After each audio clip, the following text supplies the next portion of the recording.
What's up, YouTube? So I'm back at it again, doing some more work to address the infamous slip-yoke clunk, the driveshaft clunk on these GM trucks. My previous video I was adding I don't know if you can see it here, I'll zoom in a minute, but I added a grease fitting onto this slip yoke so that I could easily grease it from underneath the truck without having to pull this off every time, which several people have complained, and I did it a couple times and said I'm tired of pulling this out, so we'll put this grease fitting on there, and that does help. Depends on how bad your clunk is, but mine's gotten to the point where it helps, but it doesn't last long, and I still, get the clunk. It's not too annoying, but it's still an issue, so I figured I'll try something else here just to see if it works.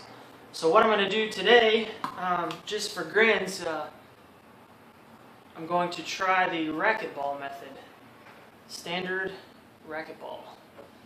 And what the idea is here is to place this racquetball inside this slip yoke.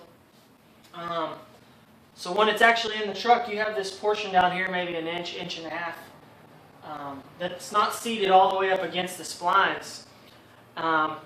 So what you can do is put this in there, and this will actually apply some pressure on that gap. Therefore, you won't have as much wiggle and play. So that's the idea, is to kind of eliminate that gap, that wiggle room, just using this rubberized racquetball. I don't know if I really like the idea of leaving this in there. This wasn't designed for this application, obviously. So this rubber might degrade and break down over time.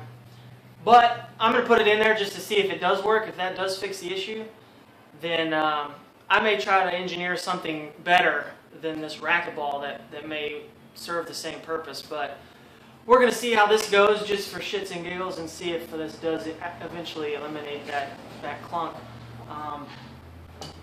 You can't see it, but this ball is bigger than this hole. So I'm going to grease it up with some grease to see if I can get it to slide down in there. If not, I'm just going to cut it. And I'll cut it a little bit at a time until it'll fit and still provide resistance and do its purpose. So let's go ahead and get started with that, and I'll show.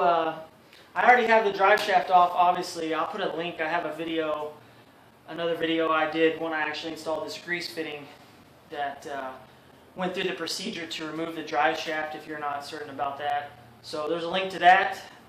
Go check that video out. Otherwise, let me get this in there. I'll try to film it, and I'll do a before and after of the clunk in the current state today, and we'll see how it turns out. So let's rock and roll.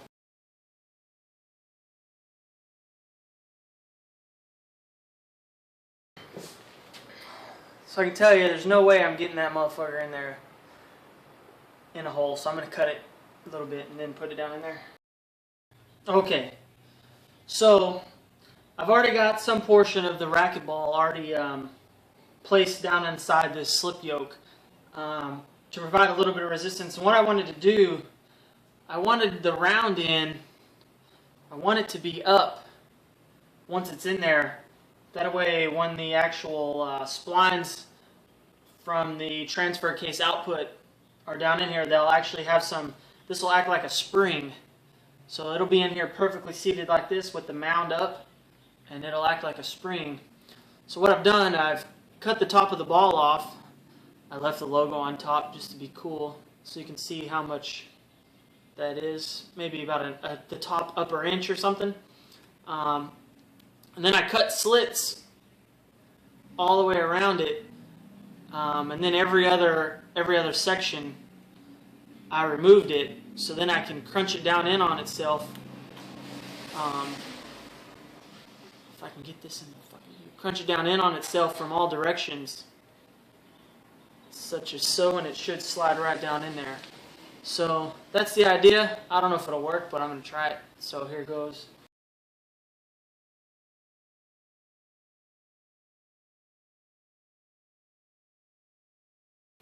Okay, so apparently it's still a little bit too big. I'm going to go ahead and go and trim it. So if you're doing an inch, that's not quite enough. Needs a little bit more trimming.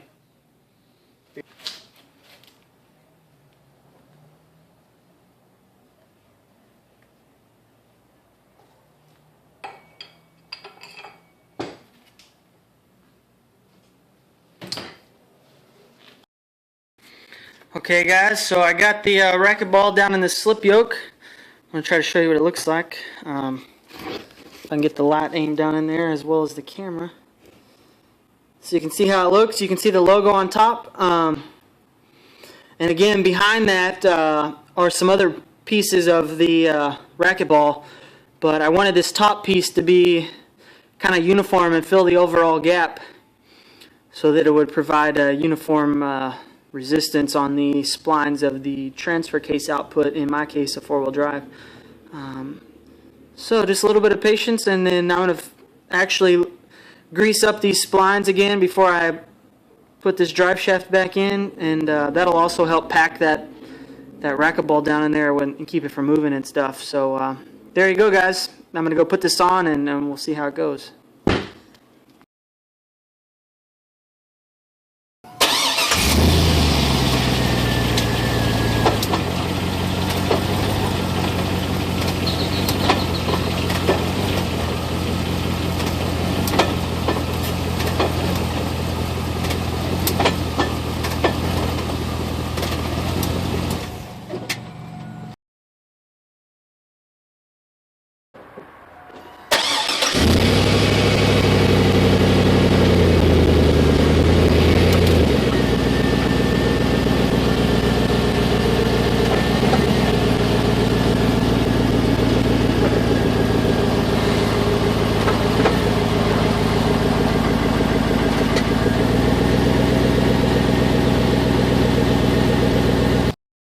So, got the drive shaft back on with racquetball inside the slip yoke.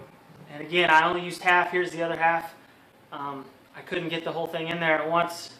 So I just went with half, got it down in there, got the drive shaft back installed. I didn't film that process of installing the drive shaft again. It's on the same video. I'll post a link from when I removed it. Same video. This one was more of just putting the racquetball in there to see if we couldn't help eliminate that clunk even more. And the verdict is, it works, guys. I can tell maybe 95% of the clank that I had, and I have a bad clank. I mean, it's not just starting to happen. It's been happening. I got 170,000 miles. Real bad clank going on. My verdict is the racquetball does significantly improve reduction of that clanking noise. Again, it's just providing pressure in between the splines of the transfer case output and where the extra space of play is on the drive shaft. Again, it's just a rubber ball, so it can still move if you're going over bumps in the road and you need the drive shaft to be expanding with the contour of the road. So it can still do that. But when you come to a stop, or when you put it in gear and shift from reverse to drive, neutral to drive, whatever, it's going to still have that tension on it. It won't just be free floating because the rubber is going to provide that tension. So I will say it does work. Again, I don't know if I want to leave the racquetball rubber up in there. I might try to engineer something a little better or use something else that can provide the same purpose. This was just more of a proof of concept. And for me, I actually still had some extra room in there. I wish I would have put the whole thing in there to make sure if I could get 100% elimination. But I'm still very satisfied with it. And again, I'll pack the rest with grease. I haven't actually done that using my grease fitting that I applied. I just went with the grease that I could put on the splines when I installed it. So I may fill it up some more using that tap that I put on there, and that may actually make it 100% cured. But for now, I'm going to leave it like that for a little bit until I can do some brainstorming what else I want to do. But guys, it works. And again, here's a before and after video. Check that out and see what you think. Comment, subscribe. Thanks. Go, go, go! I want to drink more beer until I